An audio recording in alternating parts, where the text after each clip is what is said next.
U ime Oca i Sina i Svetoga Duha. Braćo i sestre, postoji jedna divna priča starca Pajsija i njegovog duhovnog oca Papa Tihona, kako su ga zvali, Rusa, koji je došao na Svetu Goru i tamo proboravio 60 godina u Perivoju Presvete Bogorodice, u bašti Presvete Bogorodice 60 godina i starac Pajsija, sada sveti starac Pajsije Svetogorac, dolazio kod njega i on je bio jedan od najvećih podrški u duhovnom životu, zato što i sam bio podvižnik. I ostalo je u zapisima starca Pajsija kako je Papa Tihon govorio, kada čovjek kaže Gospode pomiluj, da je to 100 drahmi, a da slava tebi Bože vredi 1000 drahmi. To je, ranije se grčki novac broja u drahmama, a dakle, Gospode pomiluj 100 drahmi, kaže slava tebi Bože vredi 1000 drahmi. To je velika dubina i veoma značajna misao i duhovni plod koji čovjek treba da zadobije.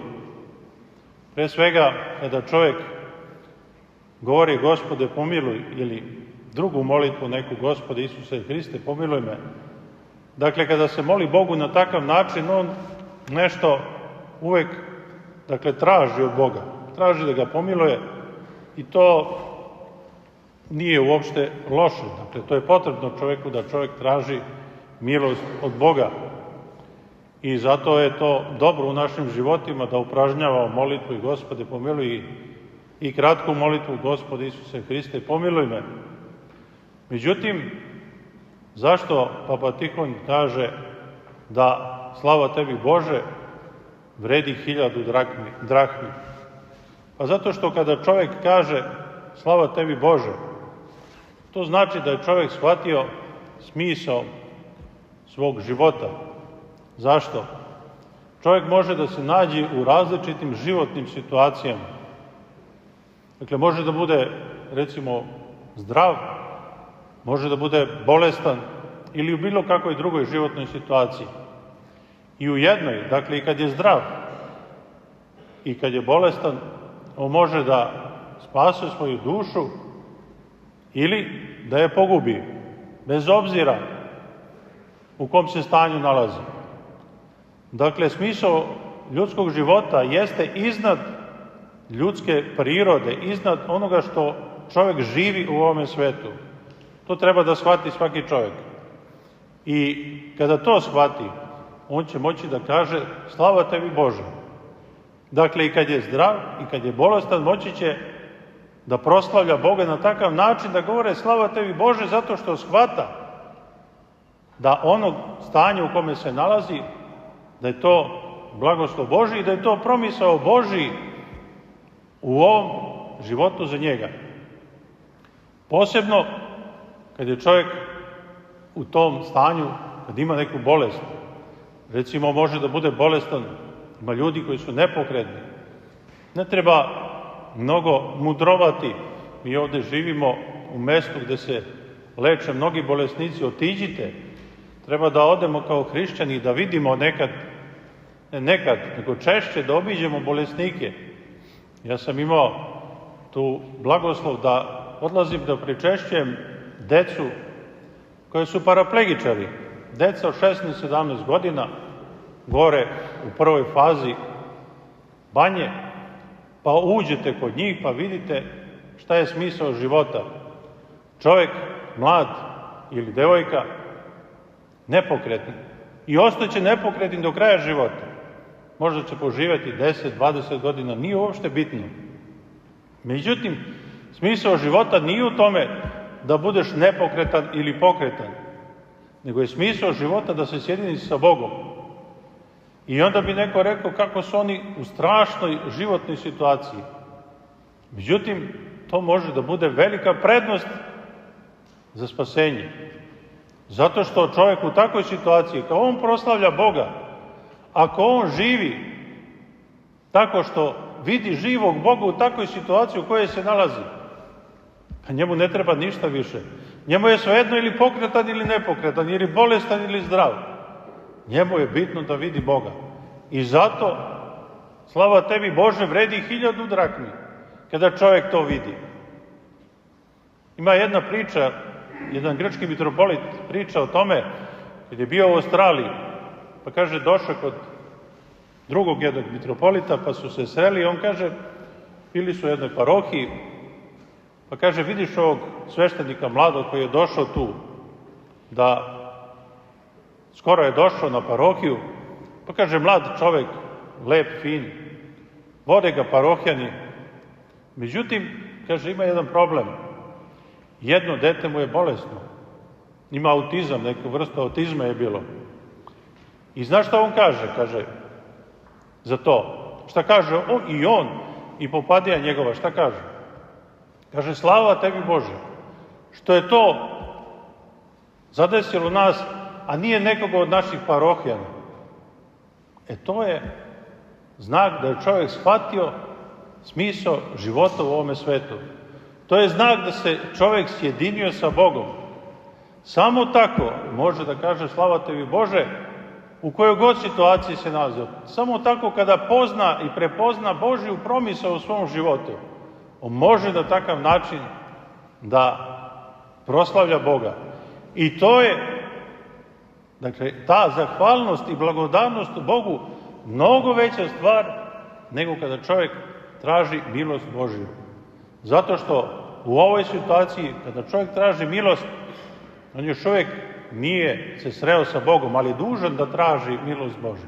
Međutim, kada se sretne sa Bogom, on može da ide bilo gde.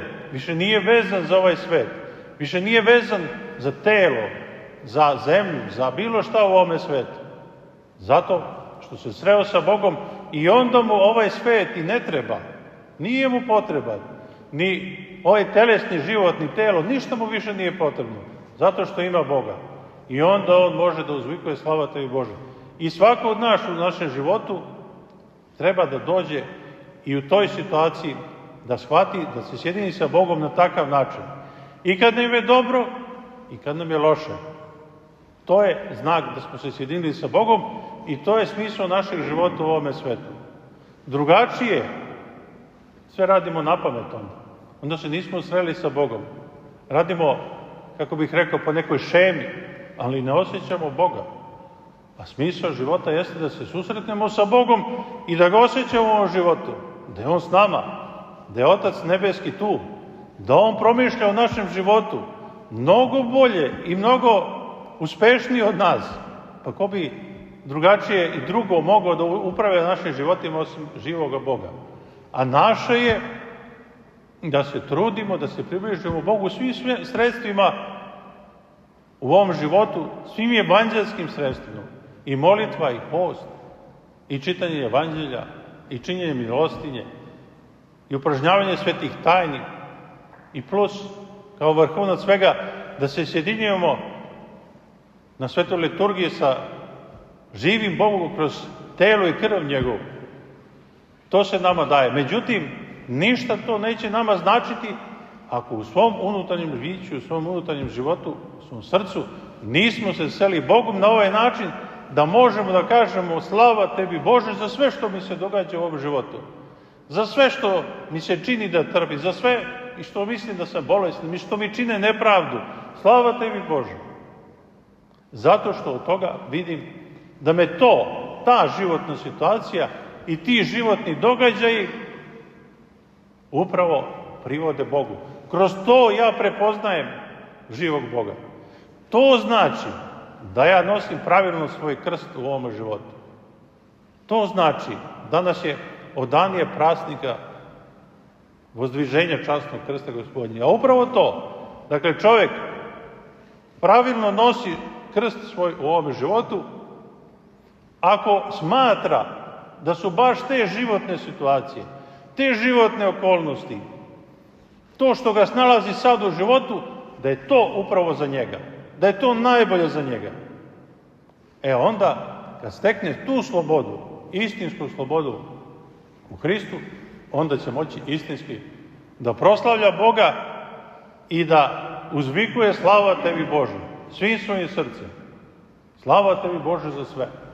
I za život, i za smrt. Što god mi daš, slava tebi Bože. I da me mrze, i da me vole, slava tebi Bože. Uopšte to nije bitno šta ljudi misle i šta ovaj svet misli i duh ovoga sveta. To je istinska sloboda u ovome svetu i to je suština priče starca Tihona, duhovnika starca Pajsija, dakle Papa Tihona, da slava tebi Bože znači 1000 drahmi vredi. Gospode pomiluj 100 drahmi, a slava tebi Bože 1000 drahmi.